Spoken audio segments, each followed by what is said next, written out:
बिस्मिल्लाहिर्रहमानिर्रहीम। अस्सलामु अलैकुम डियर स्टूडेंट्स, उम्मीद करता हूँ कि आप सब खैर आफियत से होंगे।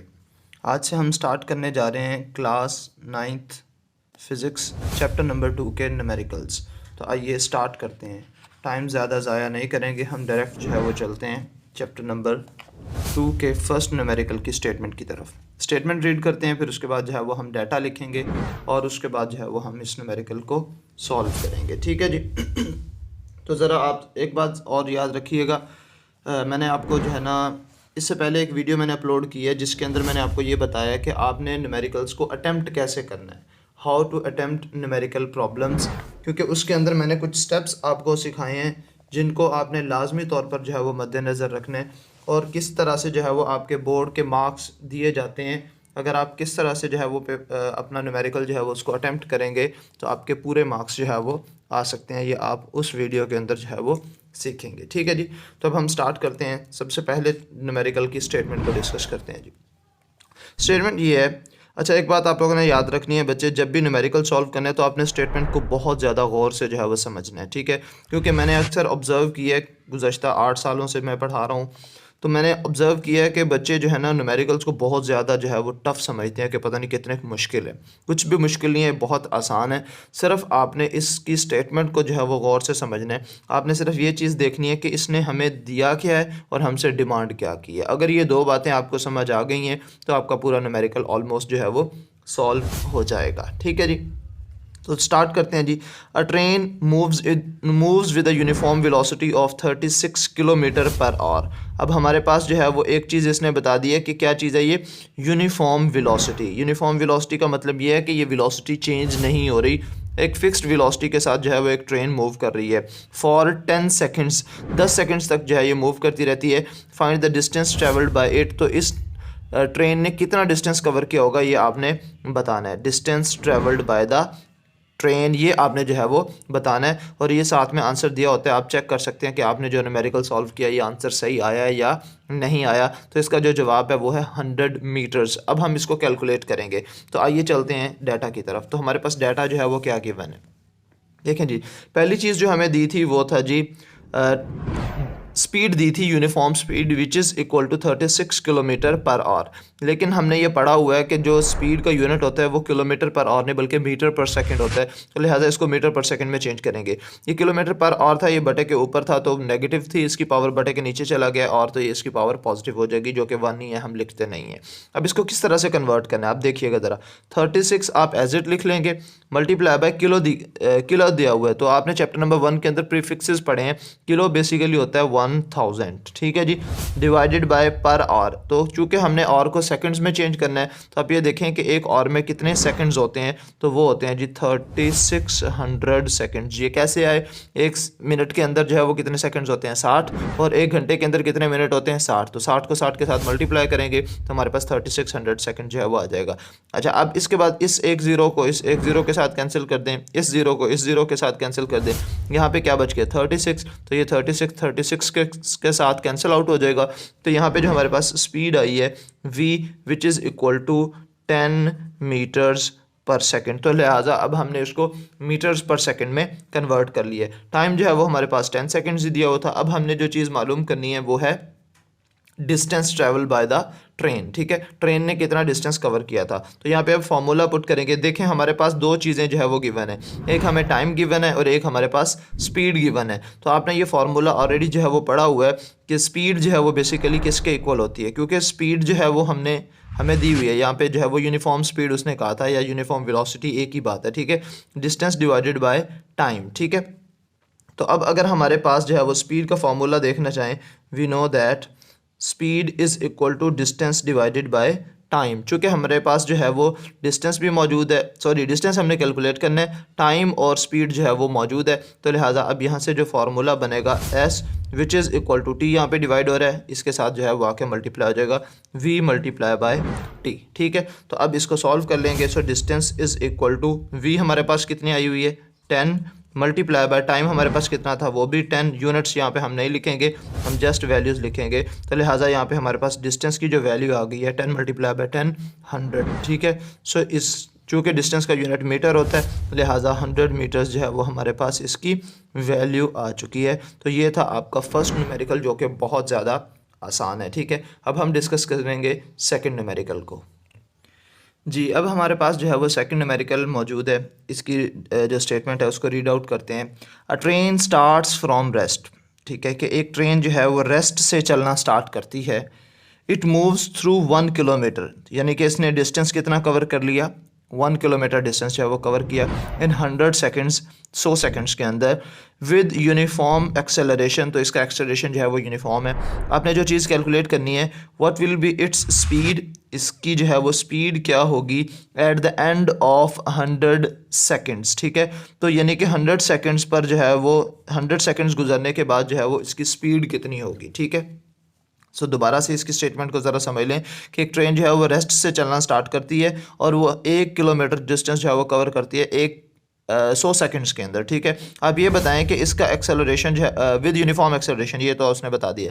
What will be its speed, तो इसकी स्पीड जो है वो क्या होगी at the end of 100 seconds, 100 seconds गुजरने के बाद इसकी स्पीड क्या होगी। अब आप कहेंगे कि इसमें हमारे पास ये वाली चीज़ जो है वो क्या है जिसको मैंने अंडरलाइन किया है। तो देखो बच्चे, हमने ये कहा कि ट्रेन जो है वो स्टार्ट होती है रेस्ट से, इसका मतलब ये इसकी इनिशियल वेलोसिटी है और ये हमेशा कितनी होगी, 0 मीटर पर सेकंड होगी। अगर वो कह रहा है कि कोई भी गाड़ी या कोई भी ट्रेन या कोई भी कार जो है वो रेस्ट से चलना स्टार्ट होती है। ठीक है, तो अच्छा, ये हमारे पास इनिशियल वेलोसिटी आ गई है, ये हमारे पास डिस्टेंस आ गया है, ये टाइम आ चुका है, और अब उसने दोबारा से स्पीड का जिक्र किया है। तो इनिशियल वेलोसिटी या इनिशियल स्पीड जो है वो आप कह सकते हैं। तो यहाँ पे हमने फाइनल वेलोसिटी VF जो है वो मालूम करनी है। ठीक है जी, चलो जी, अब हम डाटा की तरफ जो है वो चलते हैं। सबसे पहले चीज़ें जो है वो हमें दी हुई हैं वो देख लेते हैं। Initial velocity which is equal to 10 metre per second. Distance जो है वो उसने 1 किलोमीटर दिया था, तो किलोमीटर को मीटर में चेंज करने के लिए हम क्या कहेंगे, 1 किलो जो है वो 1000 के इक्वल होता है। So 1000 multiply by 1 which is equal to 1000 metre. ठीक है जी, उसके बाद टाइम जो है वो उसने 100 सेकेंड्स दिया था, जो कि यहाँ पर हमने लिख लिया। अब यहाँ पर हमारे पास जो उसने पूछा था वो ये था कि फ़ाइनल वेलोसिटी जो है वो आप मालूम करके दें, लेकिन हमारे पास प्रॉब्लम ये है कि फ़ाइनल वेलोसिटी हम डायरेक्ट मालूम नहीं कर सकते। अब उसकी वजह क्या है, मैं वजह आपको बता देता हूँ। आपने इक्वेशंस ऑफ मोशन जो है वो डिस्कस की हुई हैं, ये तीनों मैंने यहाँ पे लिख दी हैं ताकि मैं आपको बता सकूँ कि कब जो है वो आपने कौन सा फार्मूला इस्तेमाल करना है। अभी जो है वो हमें फाइनल वेलोसिटी तो मालूम करने को कहा जा रहा है, लेकिन ये कैसे कैलकुलेट करेंगे, डेफिनेटली कोई ना कोई फार्मूला हमें चाहिए ना। तो हम तीनों फार्मूलाज को 1 बाय 1 चेक करते हैं, क्या मैं फाइनल इक्वेशन जो है वो फाइनल वेलोसिटी जो है वो निकाल सकता हूँ या नहीं निकाल सकता। देखो बच्चे, आपने जो है ना वो डाटा को देखते हुए डिसाइड करना है कि कौन सा फार्मूला जो है वो यूज़ होना है। अब डाटा में हमारे पास इनिशियल वेलोसिटी है, डिस्टेंस है और टाइम है, यानी कि ये तीन चीज़ें जो है वो हमारे पास दी हुई हैं। ठीक है, तो जब ये तीन चीज़ें हमें दी हुई हैं तो इन तीन चीज़ों को मद्देनज़र रखते हुए हमने जो है वो फार्मूला इस्तेमाल करना है। ठीक है, तो हमने फाइनल वेलोसिटी जो है वो मालूम करनी है। सो फाइनल वेलोसिटी एक तो इस इक्वेशन के अंदर मौजूद है। ठीक है, एक फाइनल वेलोसिटी इस इक्वेशन के अंदर मौजूद है, तो मैं ये भी इस्तेमाल कर सकता हूँ, ये भी इस्तेमाल कर सकता हूँ। लेकिन मसला ये है, हमारे पास इस इक्वेशन के अंदर भी हमारे पास VF which is equal to VI plus AT acceleration आ रहा है, जो कि अभी हमारे पास मौजूद नहीं है। और इसी तरह इस इक्वेशन के अंदर भी अगर हम गौर से देखें तो यहाँ पे हमारे पास एक्सेलरेशन आ रहा है। तो फाइनल वेलोसिटी हम मालूम करना चाह रहे हैं, चलें इनिशियल वेलोसिटी की वैल्यू 0 पुट कर देंगे, डिस्टेंस हमारे पास 1000 मीटर जो है वो दिया हुआ है वो भी पुट कर लेंगे, 2 वैसे कांस्टेंट है। लेकिन प्रॉब्लम यहाँ पे आ रहा है कि ये यहाँ पे एक्सेलरेशन मौजूद है, लिहाजा एक्सेलरेशन को फाइंड किए बगैर हम जो है वो फाइनल वेलोसिटी नहीं कैलकुलेट कर सकते। तो इसका मतलब ये हुआ कि पहले हमें एक्सेलरेशन को कैलकुलेट करना होगा। ठीक है जी, अब एक्सेलरेशन को अगर आपने कैलकुलेट करना है तो क्या इस इक्वेशन से हम एक्सेलरेशन कैलकुलेट कर सकते हैं? फिर दोबारा से हम डाटा को मद्देनज़र रखते हुए इक्वेशन को जो है वो फार्मूला को चूज़ करेंगे। यहाँ पे देखो फाइनल वेलोसिटी भी आ रही है, एक्सेलरेशन भी आ रहा है। अब दोनों चीज़ें अननोन है, तो एक इक्वेशन में एट अ टाइम आप एक चीज़ कैलकुलेट कर सकते हैं, एक अननोन चीज़ को कैलकुलेट किया जा सकता है। लिहाजा इस इक्वेशन को हम नहीं लगा सकते क्योंकि इसके अंदर 2 अननोन क्वांटिटीज़ जो है वो आ रही हैं।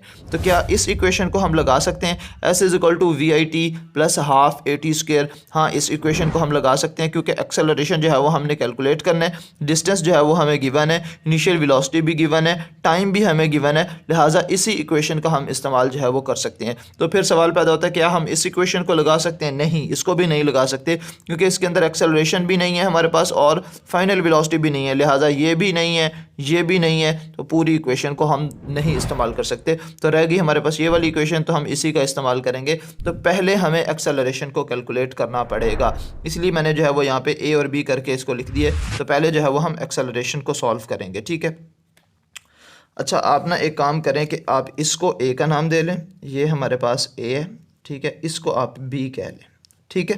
तो अब हम पहले जो है वो एक्सेलरेशन कैलकुलेट करेंगे। मैं ये फार्मूलाज आपके सामने रख देता हूँ ताकि आपको पता चले कि हमने इनमें से कौन सा यूज़ करना है और क्यों यूज़ करना है, ठीक है।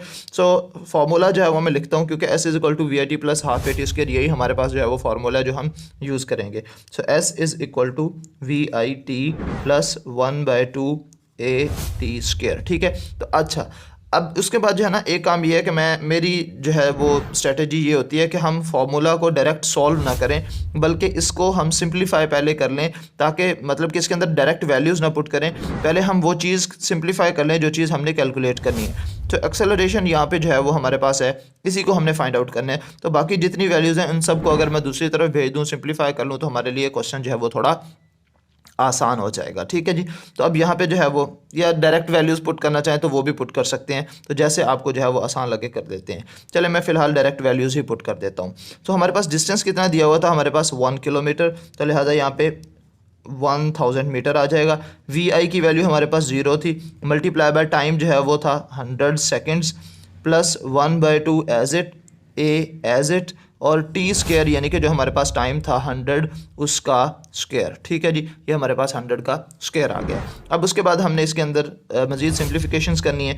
ये 1000 एज इट which is equal to 0 multiply by 100, ये तो 0 ही हो जाएगा, तो इसको लिखें ना लिखें कोई फ़र्क नहीं पड़ता, ठीक है। तो ये 1/2 एज इट, ए एज इट, 100 का जो स्क्वायर होता है वो होता है 10,000, वो कितना होता है जी 10,000, ठीक है जी। अब चूँकि 2 पे डिवाइड हो रहा है तो लिहाजा ये 2 1s द 2, 2 5s द 10, तो ये हमारे पास 5000 जो है ये बच जाएगा। So 1000 which is equal to A into 5000, ठीक है। सो ये 5000 यहाँ पे मल्टीप्लाई हो रहा है, इधर आके 1000 के साथ जब डिवाइड होगा, सो हम ये कह सकते हैं कि 1000 divided by 5000 which is equal to acceleration, और एक्सेलरेशन हमने मालूम करना है, तो लिहाजा इसको मैं इधर रहने दूंगा और इनको ज़रा सिंप्लीफाई कर दें 1 और उसके बाद ये 5 हो जाएगा, ठीक है। यानी कि 1 डिवाइडेड बाय 1000 जो है था 1000 डिवाइडेड बाय 5000 जो था वो 1 डिवाइडेड बाय 5 जो है वो बन जाएगा 1/5। तो अब यहाँ पे हमने चूँकि एक्सेलरेशन की वैल्यू निकालनी है, सो अगर आप 1 को डिवाइड कर दें 5 पर, तो हमारे पास जो आंसर आ रहा है वो आ रहा है 0.2 मीटर्स पर second square, 0.2 metres per second square. तो एक्सेलरेशन का यूनिट क्या होता है, मीटर्स पर सेकंड स्क्वायर ही होता है। तो लिहाजा ये कंपलसरी है, पहले हमें एक्सेलरेशन कैलकुलेट करना पड़ेगा। अब हमारे पास एक्सेलरेशन आ चुका है, अब हम जो है वो फाइनल वेलोसिटी को कैलकुलेट कर सकते हैं, जो कि हम यहाँ पे अब सॉल्व करेंगे, ठीक है जी। सो सोल्यूशन पार्ट बी जो है वो अब हम यहाँ पे सॉल्व करते हैं। वी एफ जो है वो हमने मालूम करना है, वी एफ ये हमने कैलकुलेट करना है। तो वी एफ मालूम करने के लिए मैंने अभी आपको बताया कि हमारे पास ये इक्वेशंस जो है वो मौजूद है, तो इस फार्मूला का इस्तेमाल कर सकते हैं, इस फार्मूला का भी अभी हम इस्तेमाल कर सकते हैं, क्योंकि हमने यहाँ से एक्सेलरेशन भी कैलकुलेट कर लिया है, इसके अंदर जो एक्सेलरेशन आ रहा था उसको भी कैलकुलेट कर लिया है। तो अब सबसे आसान ये है, क्योंकि हमने जो चीज़ कैलकुलेट करनी है वो ऑलरेडी सेपरेट दी हुई है, तो हम इसी फार्मूला का इस्तेमाल करेंगे, v F which is equal to we I plus A t, क्योंकि हमारे पास वी आई भी है, ए भी आ चुका है, टी भी आ चुका है, तो लिहाजा अब इसकी वैल्यू को कैलकुलेट करना आसान है, ठीक है। सो यहाँ पे जो है वो V F which is equal to we I plus A T, ये हमारे पास फर्स्ट इक्वेशन ऑफ मोशन जो है वो आ चुकी है। फाइनल वेलोसिटी हमने कैलकुलेट करनी है, वी एफ, वी आई की वैल्यू मैंने आपको बता दिया था कि ये हमारे पास 0 दी हुई है, 0 मीटर पर सेकंड, क्योंकि उसने कहा था कि ट्रेन जो है वो रेस्ट से स्टार्ट होती है। वी आई भी आ चुकी है, ए हमने अभी कैलकुलेट किया which is equal to 0.2 metre per second square, और टी की वैल्यू जो है वो हमारे पास थी 100 सेकेंड्स, ठीक है। सो यहाँ पे वैल्यूज़ जो है वो पुट कर देंगे, V F which is equal to we I 0 plus A की वैल्यू जो है वो 0.2 मल्टीप्लाई बाय टी जो है वो हमारे पास था 100, ठीक है। सो ये हमारे पास 0 तो ऐड करें ना करें कोई फ़र्क नहीं पड़ेगा, 0.2 को अगर आप 100 के साथ मल्टीप्लाई करोगे तो ये आ जाएगा 20, और चूँकि ये हमारे पास फाइनल वेलोसिटी आ चुकी है तो इसका यूनिट क्या होगा, मीटर्स पर सेकंड, ठीक है। तो ये था आपका सेकंड न्यूमेरिकल, जो कि उम्मीद है आपको समझ आ गया होगा। बस आप लोगों ने बच्चों एक बात याद रखनी है कि आपने जब भी कोई न्यूमेरिकल सॉल्व करना है उसके रिलेटेड जितने भी न्यूमेरिकल के को सॉल्व करने के लिए जितने फार्मूलाज हैं उनको लाजमी तौर पर आपने अपने सामने जो है वो लिख के रख लेने। फिर आपने वन बाय वन जो है वो डाटा को चेक करते जाना है और देखते जाना है कि इस डाटा को मद्देनज़र रखते हुए कौन सा फार्मूला जो है वो मैं इस्तेमाल करूँ। तो बच्चे अक्सर जो है ना ये कन्फ्यूज़ रहते हैं कि किस फार्मूला के तहत जो है वो हम ये न्यूमेरिकल सॉल्व करेंगे, हमें कैसे पता चलेगा कि इसके अंदर यही वाला फार्मूला लगना है। तो मैंने आपको यहाँ पे बता दिया है कि आपको कैसे पता चलेगा कि कौन सा फार्मूला जो है वो लगना है। सिंपल सा है, आप डाटा देखें, डाटा के बाद जो है वो आप फार्मूला देखें, जो चीज़ आपने मालूम करनी है क्या वो उस फार्मूला के अंदर मौजूद है, जो चीज़ें आपको दी हुई हैं क्या वो फार्मूला के अंदर मौजूद हैं, अगर दी हुई चीज़ें भी इसके अंदर मौजूद हैं और जो चीज़ आपसे पूछी जा रही है वो भी मौजूद है, लिहाजा सिंपल सा फिर फ़लसफ़ा है, आप उस फार्मूला को चूज़ कर लेंगे जिसके अंदर गिवन वाली चीज़ें भी मौजूद होंगी, मैक्सिमम होनी चाहिए, ठीक है। और उसके बाद लाजमी नहीं है कि सारी की सारी चीज़ें ही हो। अब यहाँ पे देखो हमने जो है वो फाइनल वेलोसिटी निकाली है, यहाँ पे VI A और T इस्तेमाल हुआ है, डिस्टेंस का इसमें इस्तेमाल नहीं था, कोई इशू नहीं है, लेकिन कम अज़ कम वो चीज़ का होना लाजमी है जो चीज़ हमने कैलकुलेट करनी है। सो फाइनल वेलोसिटी है और जो हमारे पास गिवन चीज़ें हैं उनमें से चंद एक चीज़ें जो है वो अगर इसके अंदर मौजूद हैं तो आप उस फार्मूला का जो है वो इंतखाब कर सकते हैं और उसको यूज़ करते हुए आप उस न्यूमेरिकल को सॉल्व कर सकते हैं। तो अभी चूँकि आज फर्स्ट वीडियो थी, कुछ बेसिक चीज़ें मैंने आपको बतानी थी, इसलिए वीडियो थोड़ी सी लेंथी हो गई है। तो नेक्स्ट वीडियो में इंशाल्लाह जो है ना मैं इसको थोड़ा सा टाइम जो है वो कम लूँगा ताकि आपका ज़्यादा वक्त ज़ाया ना हो, आपका काम ज़्यादा से ज़्यादा हो, टाइम जो है वो कम से कम कंज्यूम हो। तो आज की वीडियो में इतना ही, इंशाल्लाह नेक्स्ट वीडियो में आपसे फिर मुलाकात होगी, तब तक के लिए मुझे दुआ में याद रखिएगा। अल्लाह हाफिज़।